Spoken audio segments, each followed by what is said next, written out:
అందరికీ నమస్కారం. నేను మన్నెల కిషోర్, టెక్ల వైస్ ఎంపీపీ.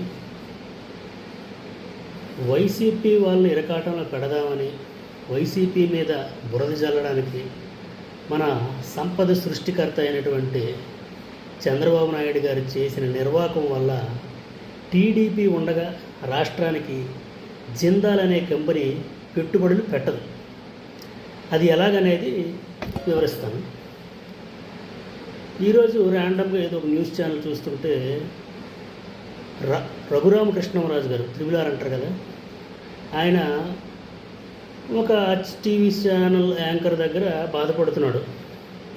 గత ప్రభుత్వంలో ఒక ఐపీఎస్ ఆఫీసరు ఒక ఎంపీనైన నన్ను అరెస్ట్ చేసి పిచ్చ కొట్టుడు కొట్టాడు. ఆయన మీద యాక్షన్ తీసుకుంటారా బాబు, ఇప్పుడు మన గవర్నమెంటే ఉంది కదా అని నేను ఇప్పుడున్న గవర్నమెంట్ కాలు ఎలా పడితే, ఆయన సీనియర్ ఆఫీసర్ కదా, ఆయన మీద యాక్షన్ తీసుకోవాలంటే కొంచెం టైం పడుతుంది, కొంచెం ఆగండి అని అన్నారట. కానీ ఇటువంటి కేసే అంటే ఒక 4-5 నెలల క్రితం వినే ఉండంటారు, 3 ఐపీఎస్ ఆఫీసర్లపై సస్పెన్షన్ వేటు అని. అది సేమ్ ఇటువంటి కేసే. ఆఫీసర్స్ ఎవరో ఒక ముంబైకి చెందిన ఒక హీరోయిన్, ఎవరో మోడలు కాదంబరి జైత్వాల్ అని, ఆ అమ్మాయికి ఏదో హెరాస్ చేశారని ఏదో కేసు, అది కోర్టులో ఉంది కాబట్టి దాని గురించి పెద్దగా చర్చించము. దాని గురించి ఏవో రుజువులు చేశారు, 3 ఐపీఎస్ ఆఫీసర్ని సస్పెండ్ చేశారు. కానీ అటువంటి కేసే కదా నాది కూడాను. మరి ఈ ఐపీఎస్ ఆఫీసర్ని ఎందుకు సస్పెండ్ చేయరు అని బాధపడుతున్నాడు. అసలు ఈ కేసుకి, రఘురామకృష్ణరాజు గారి మాట్లాడుతున్న దానికి, ఈ ముంబై సినిమా నటి కేసుకి, ఈ జిందాల్కి లింక్ ఏంటబ్బా అని బ్యాక్గ్రౌండ్లో కొంచెం రీసెర్చ్ చేస్తే తెలిసిన విషయం ఏంటంటే, గత ప్రభుత్వం టైంలో, వైఎస్ఆర్ కాంగ్రెస్ పార్టీ టైంలో, అప్పటి రాష్ట్ర ముఖ్యమంత్రి వైఎస్ జగన్మోహన్ రెడ్డి గారి సమక్షంలో కడపలో స్టీల్ ప్లాంట్ మరి ఎనర్జీ ప్లాంట్ జిందాల్ వారు శంకుస్థాపన పనులు జిందాల్ కంపెనీ నుంచి యాజమాన్యంలో ఉన్నటువంటి సజ్జన్ జిందాల్ గారు సమక్షంలో అప్పుడు ఒక ప్రోగ్రాం చేశారు. సూపర్ హిట్ అయింది. గవర్నమెంట్ వారు కూడాను మీకు ఎటువంటి సహాయ సహకారాలు కావాలన్నా పూర్తి సహాయం మా గవర్నమెంట్ తరఫున అందిస్తాం, మీ పెట్టుబడులకు మాకు కావాలి, దాని ద్వారా మా రాష్ట్ర యువత చాలామందికి ఉపాధి దొరుకుతుందని అప్పుడు ముఖ్యమంత్రి గారు సభలో చెప్పడం జరిగింది. సజ్జన్ జిందాల్ గారు కూడాను, ఆయన కూడా హ్యాపీగా వాళ్ళు కూడాను పెట్టుబడులు పెట్టడానికి ముందుకు వచ్చారు. అది ఒక ఎపిసోడ్. అయితే కట్ చేస్తే గవర్నమెంట్ మారింది, కొత్త గవర్నమెంట్, టీడీపీ గవర్నమెంట్ వచ్చింది.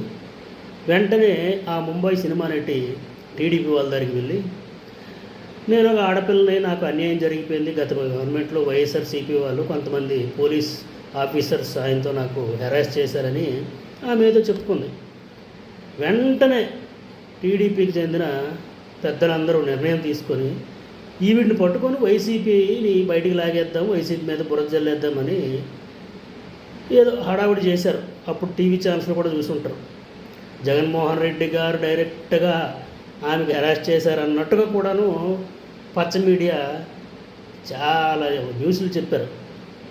అంతటితో ఆగకుండా డైరెక్ట్గా రాష్ట్ర ముఖ్యమంత్రి చంద్రబాబు నాయుడు గారు కూడాను ఈ సదరు సినిమా నటి పేరు పెట్టి మరీని ప్రెస్ మీట్లు పెట్టారు. ఈ సినిమా నటి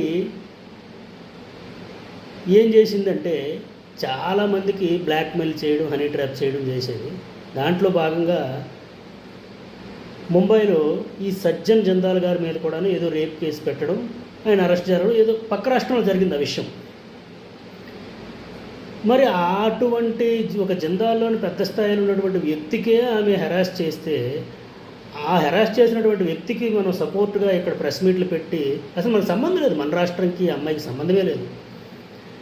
ఇక్కడ మనం చేసినటువంటి నిర్వాహకం వల్ల జిందాల్ వారికి ఒళ్ళు మండి మేము ఆంధ్రప్రదేశ్లో పెట్టుబడులు పెట్టము అని కేంద్రానికి ఏదో సూచనలు ఇచ్చారు.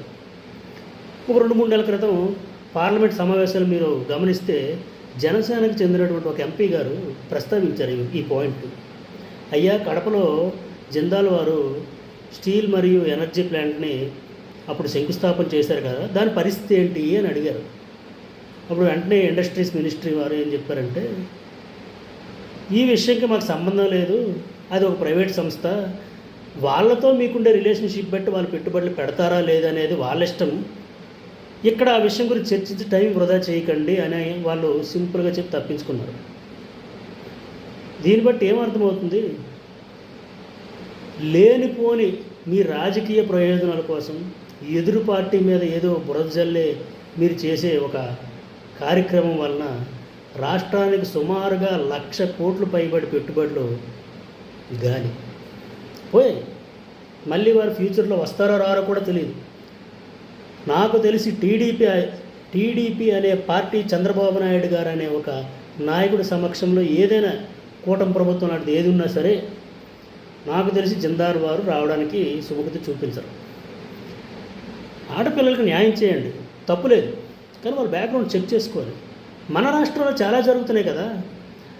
ఇప్పుడు డిప్యూటీ సీఎం పవన్ కళ్యాణ్ గారు ఒకప్పుడు ఒక మీటింగ్ పెట్టి ఆ మీటింగ్లో సుగాలి ప్రీతికి అన్యాయం జరిగింది, న్యాయం చేస్తామని పర్టికులర్గా ఒక అమ్మాయికి ఒక ఇష్యూని తీసుకొచ్చారు.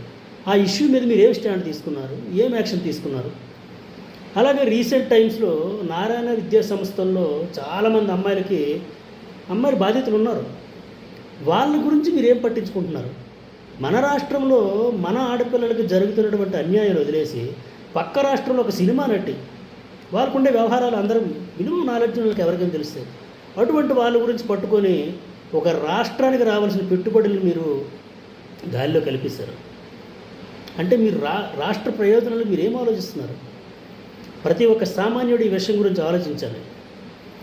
ఇటువంటి నాయకులు, ఇటువంటి పార్టీలు ఉండడం వల్ల రాష్ట్రానికి అన్యాయమే జరుగుతుంది కానీ న్యాయం జరగదు. ఇది ఒక చిన్న ఉదాహరణ మాత్రమే. ఇప్పుడు అది ఒక పెద్ద కార్పొరేట్ సంస్థ జిందాల్ అనేది. వాళ్ళ సర్కిల్లో వాళ్ళు ఏం డిస్కషన్స్ చేస్తారు? మన ఆంధ్రప్రదేశ్ గురించి ఏం డిస్కషన్స్ చేస్తారు? ముందు ఇటువంటి ఏమైనా పెద్ద సంస్థలు రావాలంటే ఎలా వాళ్ళు ధైర్యం చేస్తారు? మీరు చేసిన ఈ పనికిమాలిన చర్య వల్ల. ప్రతి ఒక్కరూ ఆలోచించండి. మన భావితరాల వారికి మన బంగారు భవిష్యత్తు అందించాలంటే ఇటువంటి పార్టీలు, ఇటువంటి నాయకులు మనకు అవసరమా? మీ ఇష్టం. జై హింద్.